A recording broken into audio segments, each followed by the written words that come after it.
Bismillahirrahmanirrahim. Assalamualaikum warahmatullahi wabarakatuh. Alhamdulillahilladzi an'amana alaina ni'matal iman wal islam. Asyhadu an la ilaha illallah wahdahu la syarika lah wa asyhadu anna Muhammadan abduhu wa rasuluhu la nabiyya wa la rasula ba'dah. Shaimin shaimat rahimakumullah. Kita bersyukur kepada Allah Subhanahu wa taala dengan ucapan alhamdulillahirabbil alamin.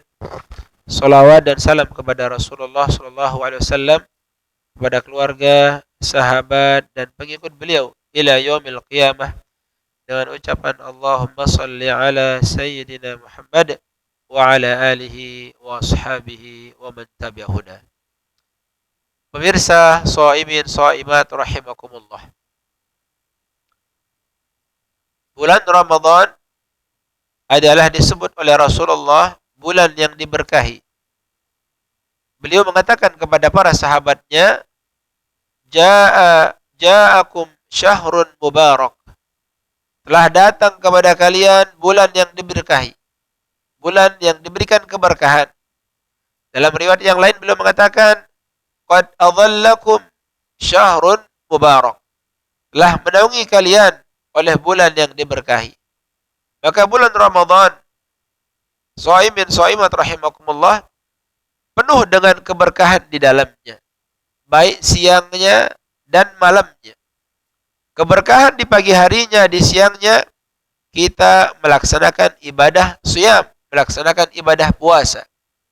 Dan orang yang berpuasa, kata Rasulullah, man shoma Ramadan imanan wa ihtisaban ghufira lahu ma taqaddama min dhanbi. Siapa yang berpuasa dengan iman, dengan ihtisab, berharap kepada Allah Subhanahu wa taala, maka diampunkan segala dosa-dosanya yang telah lalu. Di malam harinya ada qiyam, ada salat tarawih. Rasul juga menjelaskan, man qama Ramadan imanan wa ihtisaban ghufira lahu ma taqaddama min dhanbi. Shaimin shaimat rahimakumullah. Maka keberkahan bulan Ramadan 24 jam mengandung keberkahan.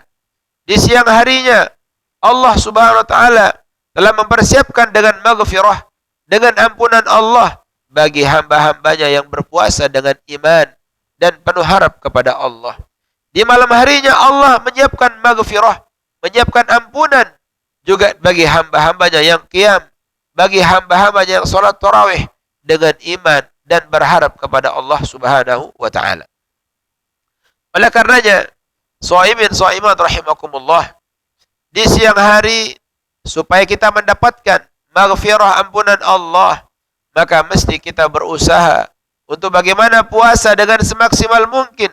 Bukan hanya puasa dengan menahan lapar dan haus saja, tetapi kita belajar berpuasa dengan berpuasa jawarih kita, berpuasa anggota badan kita. Mata kita berpuasa dari hal-hal yang dilarang. Lisan kita berpuasa dari berucap-ucap yang dilarang. Telinga kita berpuasa untuk mendengar hal-hal yang dilarang oleh Allah Subhanahu wa taala. Di malam harinya kita qiyam Ramadan.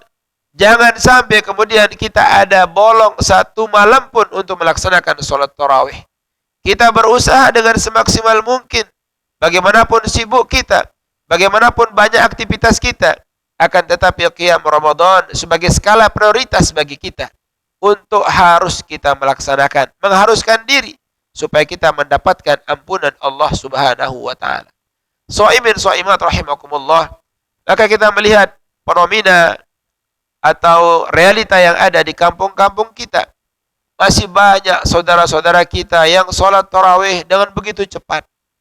Masih banyak saudara-saudara kita yang melaksanakan salat tarawih hanya asal-asal saja.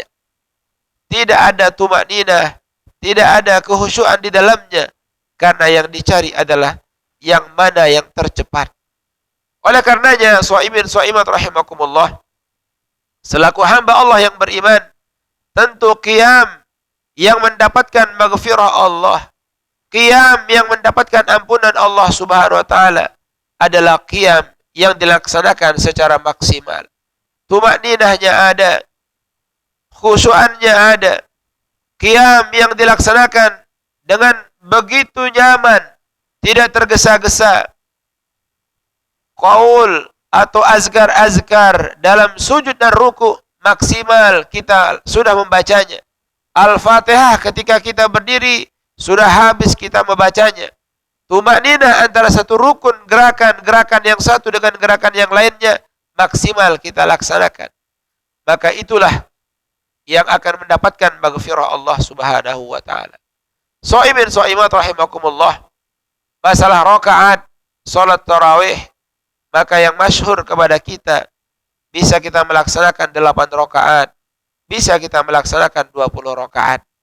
Jangan kita jadikan rakaat sebagai ajang permusuhan, sebagai sebab pertikaian antara sesama muslim.